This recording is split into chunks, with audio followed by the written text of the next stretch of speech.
Bago po natin simulan, maraming salamat po sa inyong suporta at kung hindi ka pa nakasubscribe ay mag-subscribe ka na at pakiclick na rin ang bell button icon upang lagi kang update pag may bago akong labas na video at mag-iwan ng komento sa ibaba. Maraming salamat po. Ang nakaraan, nagdahil sa kanilang nasaksihan ng mga pagkamatay at pagpatay, nag-umpisa na silang kumilos ng maingat. Habang nanginginig sa takot ang mga tao na nakatingin sa screen. Episode 4 Chapter 1 The Beginning of the Paywall. Part 3. Hahawakan sana ni Sangha si Dokya. Ngunit nang mapansin ito ni Dokya ay tila nahiya si Sangha. Habang si Dokya naman ay nagtataka kung bakit hindi pa nagpapakita ang isa pang individual na karakter sa novel. Ang pangyayari ay pamilyar sa kanya ngunit hindi niya alam ang nangyayari sa ibang kwento. At kung babasahin muli niya ang TWSA, ay malalaman niya ngunit wala nang resulta sa kanyang cellphone. Naiinis siya dahil inalis na nila ang mga episode ng TWSA. Nagtataka siya kung sinubukan nito ibinenta dahil hindi naman ito isang popular na nobela. Ngunit nagtaka siya, may pumasok na isang files. Isang attachment file. Habang tinitignan, mababasa ang nilalaman ng files na kung ay save ba niya ang lahat ng TWSA. Na ikinagulat niya, di siya makapaniwala. At kinuskus pa niya ang kanyang mata at tinignan muli ito. File save all. The Apocalypse text. Iniisip niya na ipinadala ba sa kanya ng novel ito ngayon. Hindi kaya ito illegal, wika ni Dokya sa kanyang isip. Bawat isa sa TWSA na survivor ay makakatanggap ng special attribute at skill na nakalink sa attribute.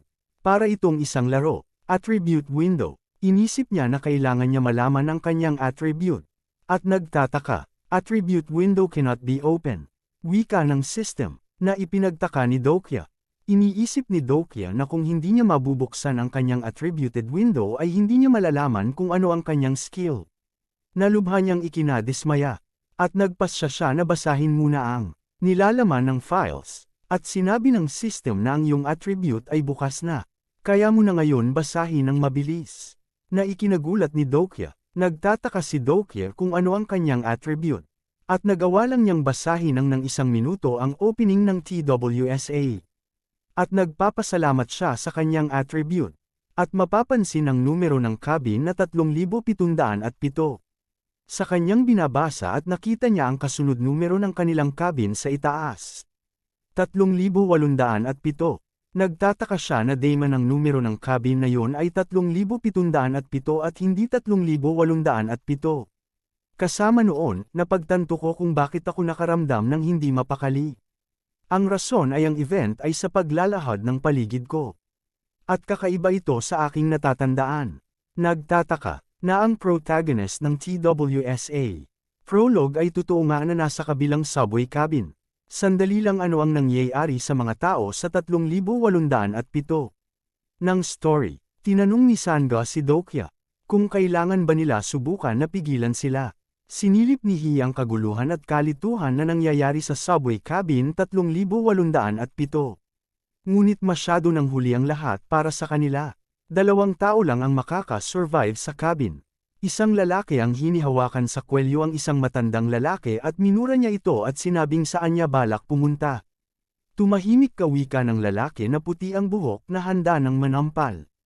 At ang matanda ay nakikiusap na hayaan na siya. Ngunit sinapalpera nito ng lalaki na may puti ang buhok. Sa lakas ng sampal ay makikita ang dugo na nagtalsikan. Sinabi ng lalaki na hindi ba sinabi ko sa iyo na manahimik ka? At patuloy ang pagbagbog niya rito na naririnig nila Dokya at Sangha. Sinabi ni Sangha na mamatay siya. At katulad ng inaasahan, sa dalawa na ito lahat ng nasa cabin ay mamamatay. Maliban sakin. Ano sa palagay mo ang ginagawa mo, wika ng boses at makikita na may pumihil sa kamay ng lalaki na puti ang buhok. Ito pala ay si Mr. Han. Sinabihan niya ang lalaki na may puti ang buhok kung hindi ba siya tinuruan ng gumalang sa mga nakakatanda. Na ikinagulat ni Dokya at Sangha. At napalingon naman ang lalaki na puti ang buhok. Sinabi niya, anong ginagawa mong matanda ka? Tinanong niya ito kung gusto na ba niya mamatay. Ano-ano ang iyong pinagsasabi? Tugon naman ni Mr. Han. At tinuro ng lalaki na may puti ang buhok ang screen sa likod nila. At tinanong niya ito kung hindi ba niya ito nakikita. Makikita sa screen ang samat-saring mga hiyawan pagmamakaawa para sa kanilang mga buhay. Sinabi ng lalaki na puti ang buhok kung naiintindihan na ba niya at ang sad-alo ay hindi sila may iligtas. At ang iba ay mamamatay. Ano? Pagtatanong na lang na nasambit ni Mr. Han. Sinabi naman ng lalaking puti ang buhok na kailangan nilang pumili ng isa na mamamatay. Sinabi naman ni Mr. Han na alam niya ang kanyang sinasabi sa kanya. Akala mo tayo ang higit sa lahat. Paano tayo makakapatay ng iba para lang mabuhay na parang tayo ay isang uri ng hayop? Sa totoo lang, sasang-ayon ako sa iyo. Pero paano na ang sitwasyon natin ngayon? Sinabi naman ng lalaki na puti ang buhok na wala silang pagpipilian kundi ang pumatay o sila ang mamatay. Sino ang maaaring sisihin sa amin kapag ang aming sariling mga buhay ay nasa bingit na ng kamatayan? Pakaisipin ninyo nang maiigi na ang dati nating mundo ay wala na. At ito na ang ating bagong mundo. Wika niya na parang demonyo. Naku, naalala ko si Aret sa'yo, peste ka. Anyway, balik sa kwento. Sinabi pa niya na meron tayo bagong patakaran ngayon sa mundo na kailangan natin sundin. At patuloy na niya binugbog ang matandang lalaki, na parang nasisiyahan pa siya. Namwoon Kim, siya ang isa sa mga naka-adopt kaagad upang tangapin ang bagong mundo ng TWSA. Siya si Namwoon Kim, ang nagpasimula ng lamat. Sinabi ng babae na ang gagawin mo na lang ba ay tumunganga at manood na lang. Gusto mo ba na tayong lahat ay mamatay? At winasak niya ang moralidad, na nagbubuklod sa lipunan, at sumugod na ang iba upang pagtulungan na patayin ang kawawang matanda. Habang si Hyun Seong naman ay nakakaramdam ng pagkaawa sa kanyang nasasaksihan ngunit batid niya na, wala siyang ibang magagawa, kung sa paglipas ng 5 minuto ay wala pang namamatay. Lahat sila ay mamamatay, at patuloy ang paggulpi nila sa kawawang matanda. Bigla kong naalala ang isang linyang matagal ko nang nabasa. Sabay hila ng mga berdugo sa lever ng electric chair. Ginagawa nila ito sa ibang paraan para itago kung sino talaga ang pumatay sa bilanggo. Parang katulad ng nabasa ko na parte sa nobela. Nasa ibang mundo sila at manunood lang ako. Ang tanging magagawa ko lang ay tumayo at manood. Ang matandang na yun ay ang unang biktima. Kung walang ingat ako makialam sa takbo ng kwento ay maaaring mas mababa ang orihinal na plot na natitira para sa akin upang gumana sa. Ngunit hindi ito patas kung tumayo at manood lang ako habang siya ay namamatay. At tanong ni Dokye sa sarili, na para mabuhay lang siya. Nang nagulat si Dokye dahil si Sanga ay gumawa ng aksyon at sinabing mapapatay nila siya. Pinigilan siya ni Dokye, at sinabing, huwag ka padalos-dalos mapanganib. Alam naman ni Sanga ngunit di niya mapigilan ang kanyang sarili. Sinabi ni Dokye na kung pupunta siya ay pati siya ay papatayin nila. Na ikinatakot naman ni Sanga. Iniisip ni Dokye na sa palagay niya na meron iilang tao na nakatakdang mangingibabaw dito. Ano man ang genre na kinabibilangan nila. Ngunit si Sanga ay hindi magagawang baguhin ang takbo ng storya. Dahil hindi siya ang bida sa mundo. Sinabi ni Dokye kay Sanga na manatili siya doon. Na pinagtaka naman ni Sanga. Nakiusap si Dokye kay Sanga na gawin niya ang sasabihin niya sa kanya. At kung makikinig siya sa kanya kahit ngayon lang ay ipinapangako niya na hindi na niya ito aabalahin pa, at binitawan na niya si Sanga. Iniisip ni Dokye na napakaaga para sa kanya na makialam. Hindi ito bahagi ng aking plano. Dokye, wika naman ni Sanga. Ang rason kung bakit sa una pa lang ay ayaw na niyang makialam ay hindi dahil sa natatakot siya kay Namwoon. O dahil kinukonsinti ko ang mga ganid nilang paraan. Ako ay naghihintay lamang ng tamang oras. At ngayon na ang oras na yon, isang malakas na pagsabog ang nangyari sa kabilang cabin. At ngayon na wika ni Dokye. At mabilis na tumakbo, sa grupo ng may puting buhok. Sa window mababasa ang main scenario, na may pamagat na patunayan mo ang iyong kahalagahan. Pumatay ng isa o higit pa na buhay na organismo. Category, main difficulty, F-time limit, 30 minuto na ngayon ay 10 na lang. Ang natitira, reward. 300 coins. Penalty for failure. Kamatayan. Natitirang oras 7 minuto at 32 na segundo. Mabilis na nakarating si Dokye sa harapan ng ni Namwoon. Na ikinagulat naman neto, malakas niyang ibinangga ang katawan niya kay Namwoon. What the hell, tanging nabigkas ni Namwoon sa nangyari. Episode 5. The Beginning of the Paywall. Part 4. Sa labas makikita ang lakas ng ilaw mula sa loob ng cabin na dulot ng malakas na pagsabog. Galit na minura ni Namwon si Dokya at tinanong niya ito kung ano ang kanyang ginagawa. Ginawang itulak ni Dokya si Namwon upang mailigtas ang matanda, ngunit meron isang bumabagabag sa kanya.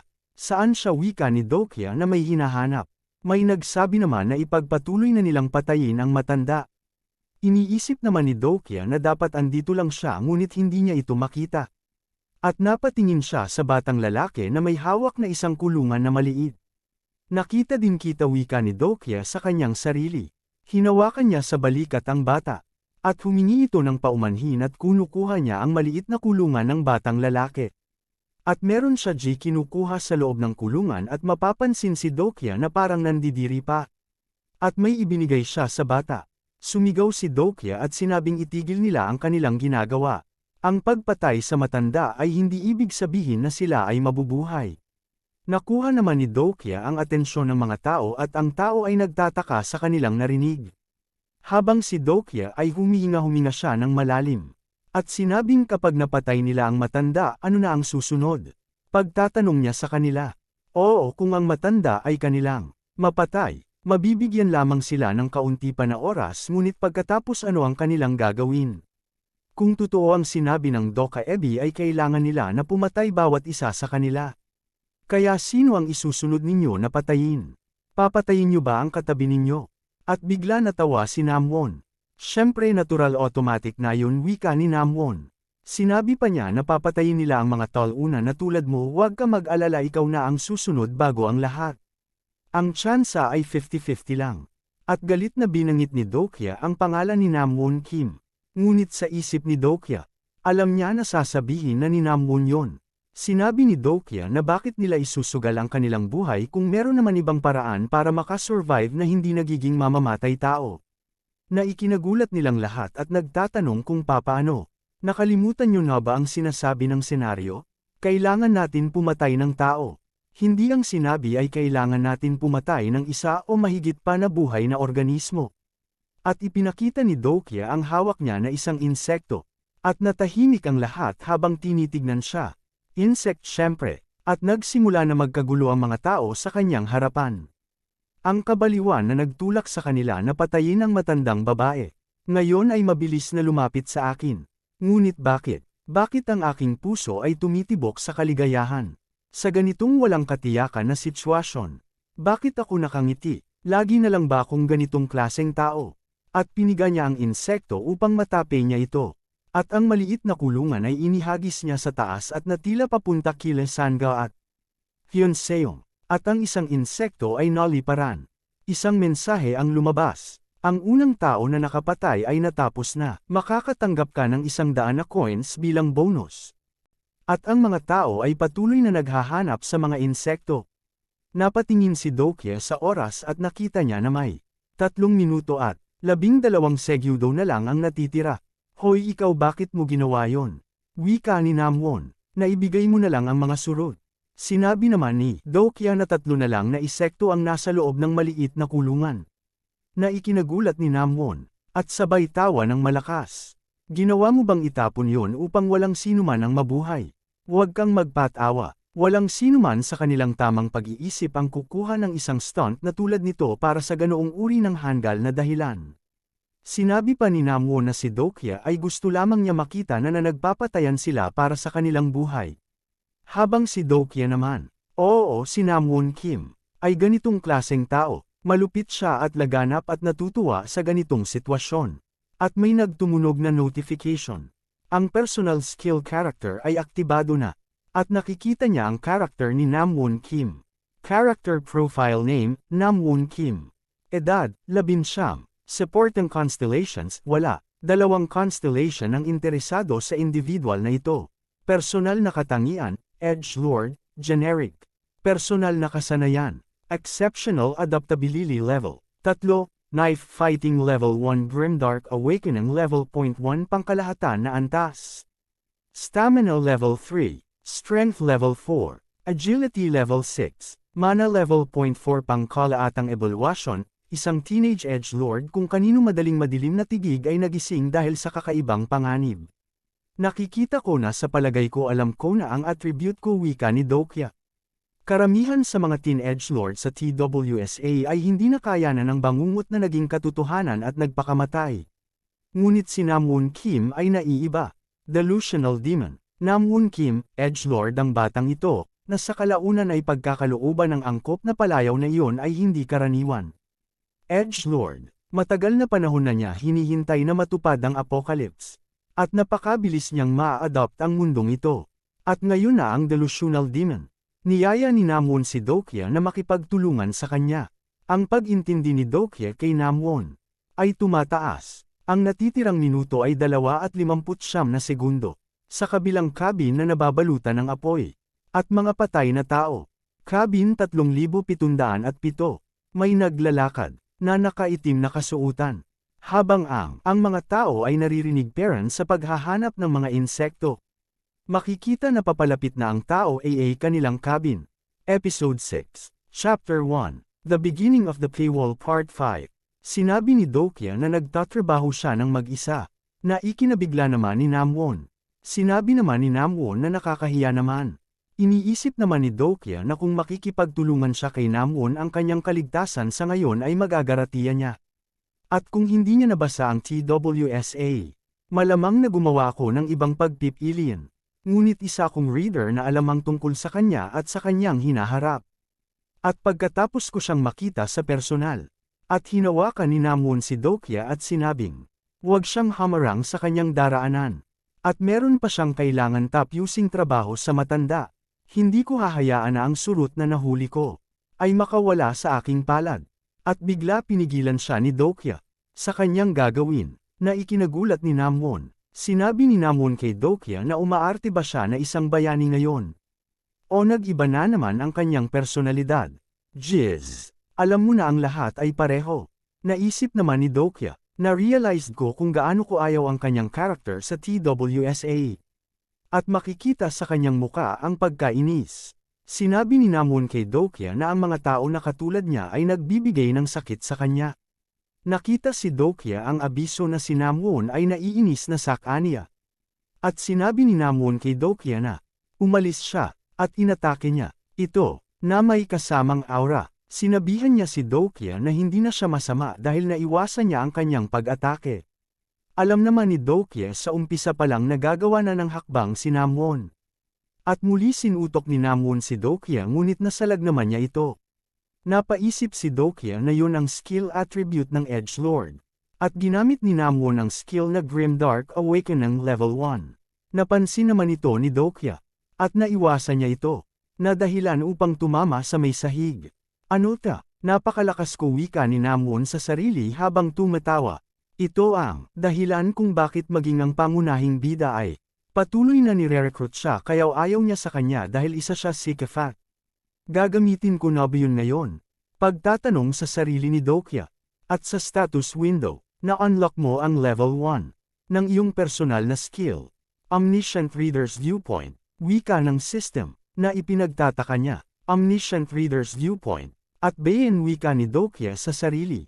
At ang ibang tao ay patuloy parent sa paghahanap ng ibang mga insekto. At may sumabog, na ikinabahala ng mga tao. Samantala patuloy ang pag-atake ni Namwoon. Ngunit nakakaiwas naman si Dokya. Isang malakas na uppercut ang ginawa ni Namwoon habang minumura niya si Dokya at patuloy ito na iiwasan ni Dokya. Nababanas na si Namwoon kung bakit hindi niya magawang tamaan si Dokya. Sinabi naman ni Dokya sa kanyang isip na subcon lang niya ang lahat ngunit hindi niya siya matatamaan. Level 1 Omniscient Viewpoint ay naka-activate. At nababasa niya ang mga susunod na galaw ni Namwoon. Patuloy niyang naiiwasan ang pag-atake sa kanya. At sa muka malapit na tumama sa kanya. Sa sandali na ang aking pangalawang skill Omniscient Reader's Viewpoint ay ma-activate. Alam ko kung ano ang gagawin niya parang nababasa ko ang nasa isip niya. At hindi parent tinamaan si Dokya.